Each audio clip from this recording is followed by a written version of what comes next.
Ito ang 5 dahilan kung bakit nangangaliwa ang isang babae.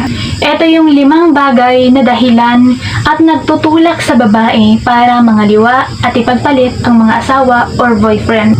Una, hindi makontento. Ayon sa Google, 64% ng mga babae ay umamin na ang dahilan ng kanilang pangangaliwa. Base ito sa mga kaso, sa mga hearing, at mga reklamo sa barangay or sa attorney. Ang dahilan nila ay hindi makontento. Ano nga ba ito? Hindi na masaya. Kumbaga sa English ay wala ng feelings. 30% sa mga lalaki ang nangangaliwa dahil wala ng feelings. So marami sa lalaki na kahit ayaw na nila sa asawa nila, nagtsatsaga pa rin sila. Kasi dahil may anak, matagal na ang relasyon. Pero sa mga babae, kadalasan kapag wala ng feelings, binibitawan na. Pangalawa, kaya nangangaliwa ang babae dahil wala ng interes sa kanya ang isang lalaki. Ang tanong ko sa'yo, may interes ka pa ba sa asawa mo? Ito yung kumbaga, laging busy ang lalaki sa ibang bagay. So doon ang dahilan kung bakit nangangaliwa ang isang babae. Kapag busy na, yun yung nag-uudyok. Ito yung mga linyahan ng babae kapag tinanong sila sa isang kaso. Wala na kasi siyang oras sa akin. Wala na siyang oras sa pamilya namin. Kaya ako natukso sa iba dahil yung lalaking nakilala kong bago, yun yung pumuno ng pangangailangan ng aming pamilya na hindi nagagawa ng asawa ko. Kaya kapag ang isang babae ay hindi pinapansin o walang pakialam ang isang lalaki, eto ang nagdadala sa mga babae na mga liwa. Lalong-lalo na kapag ang mga babae ay nakakaramdam na parang nag-iisa na lang sila sa relasyon. Mga babaeng pagod na sa loob ng bahay, sa pag-aalaga ng mga anak, wala ng oras sa sarili, wala ng appreciation sa pagkababae. Kaya talaga kapag merong lumapit na lalaki na nagbigay ng appreciation, nagbigay ng suporta sa isang babaeng malungkot na kulang sa aruga, talagang magkakaroon ng panganib na matukso. Pangatlong rason, gustong magiganti sa kanilang karelasyon na dati ring nangaliwa.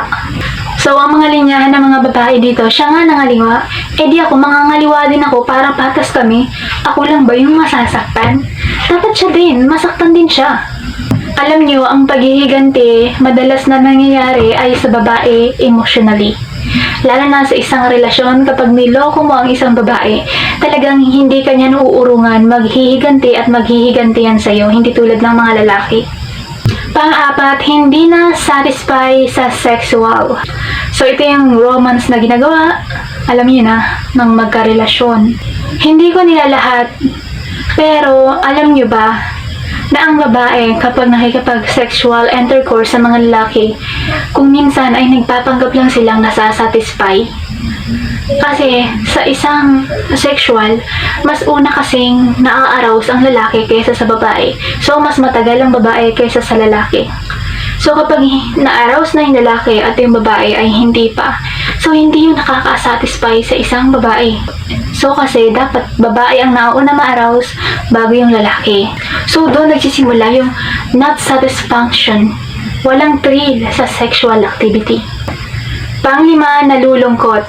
Napakadelikado sa babaeng matukso, lalo na kung LDR ang karelasyon niyang lalaki at ang isang babae, malungkot, sobrang malungkot, maraming pinagdadaanan, walang kakampi, walang kausap.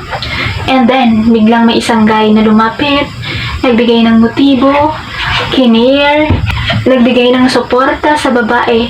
Yun na yung way para matukso ang isang babae sa isang lalaki. Mahinang-mahina ang babae kapag malungkot ang isang babae. Naghahanap yan ng spasyo, naghahanap yan ng fulfillment sa kanilang damdamin. Kaya kapag ang isang relasyon ay sobrang boring na, wala ng excitement, wala ng thrill, wala ng pag-uusap, wala ng sexual activity kung mag-asawa man, pero sa mag-boyfriend, mag-girlfriend ay bawal pa ang sexual activity dahil yan itinatawag na premarital sex. So, kailangan natin ng sexual activity sa mga mag-asawa. Kailangan natin ng pag-uusap, activity, bonding, para mapalago pa ang inyong pagsasama. Para na din sa inyong mga anak na nag-aantay sa bahay niyo ng buong pamilya. So, kailangan natin bilang mga kababaihan at kalalakihan, hindi lamang para sa mga babae, at para din sa mga lalaki, na mag-ingat tayo na huwag nang matukso sa iba. Kaya kung nagustuhan mo ang video na to, don't forget to like this video and comment down below kung ano ang gusto mong sabihin na hindi natin nasabi. And kung meron ka bang past experience na niloko ka ng isang babae, ng isang lalaki, comment mo na down below. And para mapag-usapan natin yan sa comment section, don't forget to share sa mga nagtatanong sa ganitong topic. And subscribe sa ating YouTube channel, click the all para lagi kang updated sa ating mga latest video. Kaya salamat sa inyong panonood. Bye-bye!